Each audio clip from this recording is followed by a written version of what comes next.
In this episode, we're going to take an intimate look at the Quarterscale Raco Indy car. Raco built quite a few different models, including Grand Nationals, an off-road truck, GTP, off-road buggy, and of course, the Raco Indy car. In today's market, the Raco Indy car is probably the most valuable and desirable car out of their lineup. This is a car that was built and developed in the late 80s, and Raco was actually the second manufacturer to release a quarter-scale Indy car. The first being the Race Tech Defiant. They were the first to come out with an Indy car, and then Raco came out with theirs.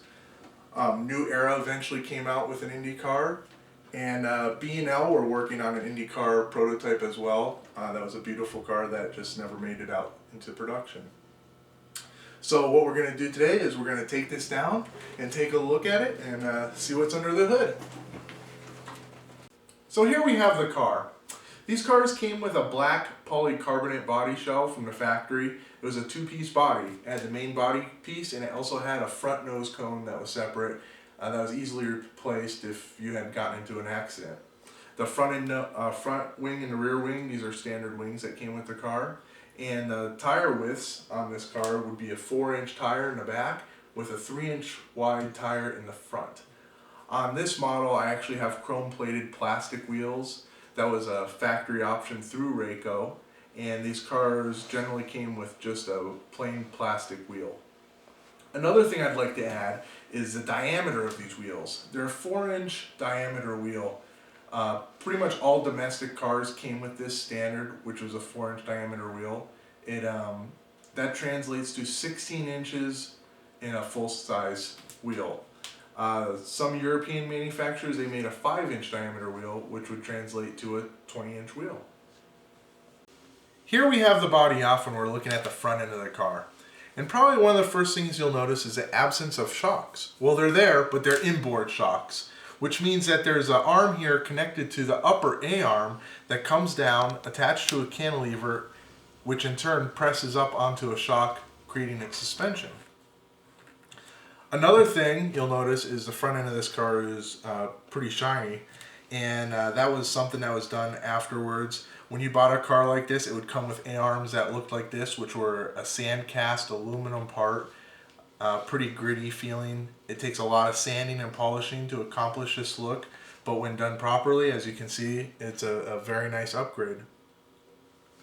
The engine of choice for all Raco models was a Zenoa 22.5cc G2D engine. As you can see, there's also a header and tune pipe system. This came standard on all the Indy cars, but this was also an option available on many of their other models. Here we're looking at the back end of the car. Where the disc brake is, it's a single disc brake mounted onto the drive shaft, and there's an arm that articulates the brake.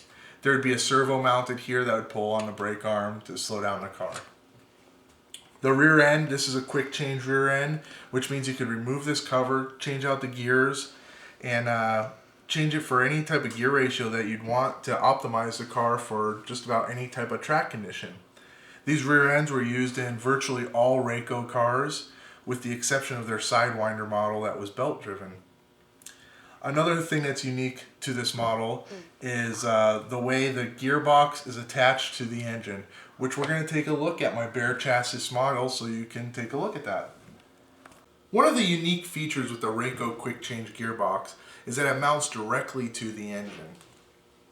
That gearbox has a clutch bell housing built directly into the rear end, which eliminates the need for a separate clutch bell housing to a drive shaft to the rear end itself. Now, in the Indy car, they've separated the gearbox from the engine to give this vehicle proper weight distribution. They've accomplished this by attaching a clutch bell housing with a dog bone that comes down here to a drive cup that runs the quick change rear end.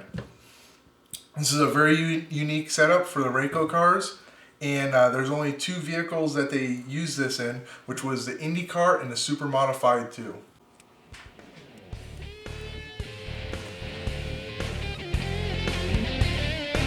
And that is the Raco